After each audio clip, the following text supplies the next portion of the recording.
안녕하세요. 유익한 건강 정보와 알기 쉬운 의학 상식을 알아보는 시간 건강 해유입니다.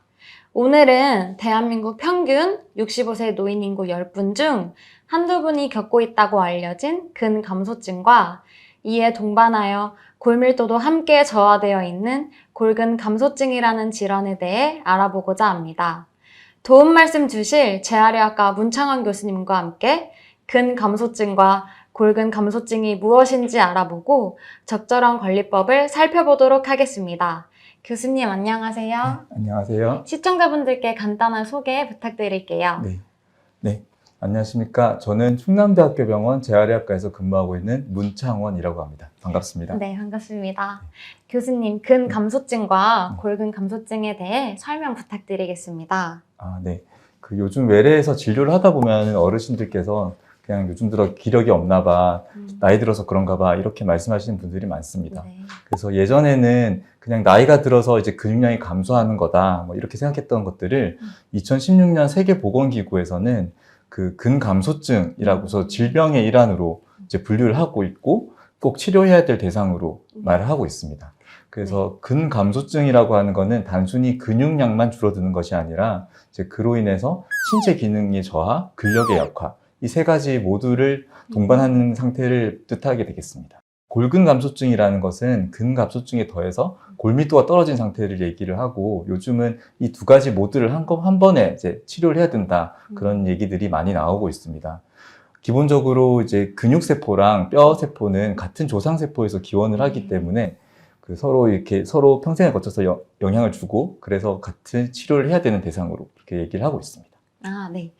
대한민국 평균 65세 노인 인구 10분 중 한두 분이 근감소증을 겪고 있다고 앞서 말씀드렸는데요. 이렇게 흔한 질환인가요? 네. 2019년에 발표된 연구 자료에 따르면은 국내 65세 성인 남성의 한 15%, 여성의 경우는 11% 정도에서 근감소증을 가지고 있다라고 보고한 연구가 있고요. 2023년도에 이제 저희 연구팀에서 발표한 자료에 따르면은 골근감소증의 경우에는 성인 남성의 한 7%, 여성에서는 한 10% 정도의 유병률을 가지고 있을 정도로 그렇게 드물지 않은 질환으로 이제 보고 있습니다. 네. 이렇게 유병률이 높은 근감소증을 자가 진단을 할 수 있는 방법이 있을까요? 네. 간단한 자가 설문지랑 평가를 통해서 자기 자신이 이제 근감소증 아니면 골근감소증의 위험에 있는지를 평가를 해볼 수가 있겠습니다. 대표적으로는 근감소증 자가 설문지라는 게 있습니다. 5가지 항목으로 구성이 되어 있고 각 항목당 0에서 2점을 주게 되고 자기가 잘 할 수 없으면 2점 이렇게 주게 되어서 10점 만점에 4점 이상일 경우에 이제 근감소증의 위험률이 높다 이렇게 되어 있고요. 자가 평가하는 방법이 있는데 간단하게 엄지랑 검지를 이렇게 만들어서 이제 링을 이렇게 만든 상태에서 종아리 근육에 대보는 겁니다. 종아리 근육에 대보아서 이게 링이 헐겁게 느껴지면은 근감소증의 위험이 있다 이렇게 생각을 해볼 수가 있겠습니다. 네. 만약 진단을 통해 근감소증이나 골근감소증이라고 의심이 된다면 치료는 어떻게 진행이 될까요? 네. 많은 연구들이 진행이 되고 있지만 아쉽게도 근감소증에 대해서 현재 저희가 처방할 수 있는 약물은 없는 것으로 되어 있습니다. 그래서 비약물적 치료가 현재로서는 가장 중요한 것으로 되어 있고 이 비약물적 치료의 가장 대표적인 것은 근력 운동과 단백질 섭취가 되겠습니다.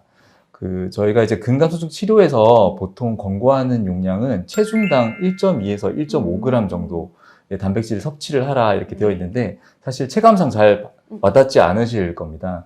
그래서 저희가 2020년도 자료를 가지고 분석을 해보면은 국내 70세 이상의 성인들의 이제 영양 섭취 사태를 보게 되면은 체중당 한 0.9g 정도의 단백질 섭취하시고 있는 것으로 나타나고 있습니다. 그래서 보통 체중당 1.5g을 달성을 하기 위해서는 최소 20에서 한 40g 정도의 단백질을 추가로 섭취를 해줘야 된다 이렇게 얘기를 하고 있는데요.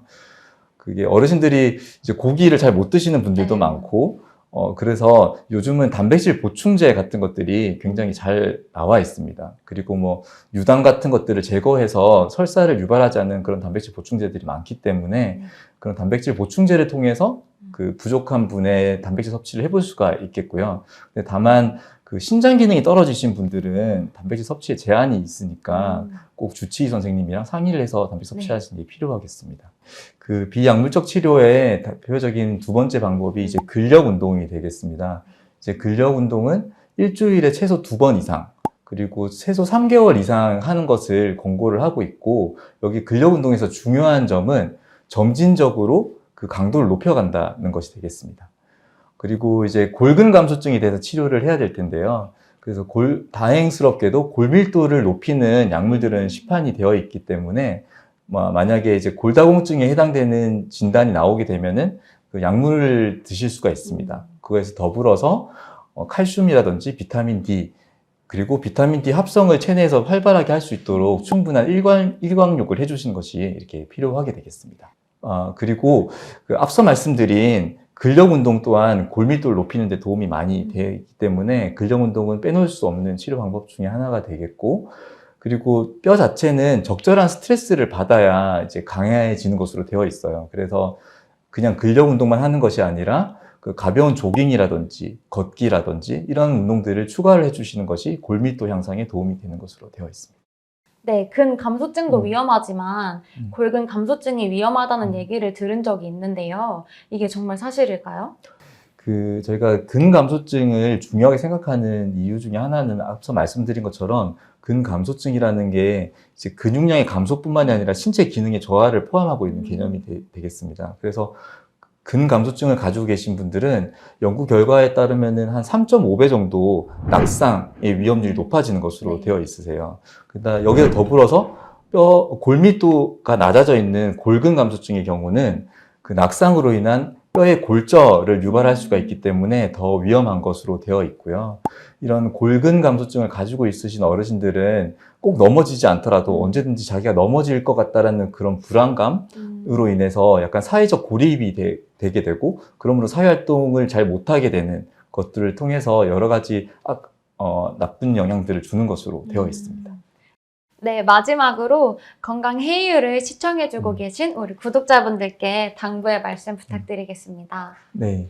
그 일반적인 노화 과정에서 벗어나는 근육량의 감소, 신체 기능의 약화, 근력의 약화를 근감소증이라는 질병으로 분류를 하고 있습니다. 이런 근감소증은 낙상을 초래할 수 있으므로 반드시 평가되고 치료되어야 된다는 것을 꼭 명심해 주셨으면 좋겠고, 여기에 동반돼서 골밀도가 낮아져 있는 골근감소증은 만약에 낙상이 발생했을 경우에 그 골절이 발생할 수 있으므로 더욱더 철저하게 평가되고 관리되어야 되겠습니다. 이러한 골근감소증의 관리가 여러분의 건강 수명 연장에 큰 도움이 되실 거라 믿어 의심치 않습니다. 네, 오늘은 재활의학과 문창원 교수님과 함께 근감소증과 골근감소증에 대해 알아보았는데요. 근감소증과 골근감소증을 예방하기 위해서는 지속적인 근력운동과 단백질, 비타민 D, 칼슘 섭취가 중요한 것 같습니다. 지금까지 충남대학교 병원 리얼 건강 토크쇼 건강 해이유였습니다. 건강 해이유! 구독과 좋아요, 알림 설정!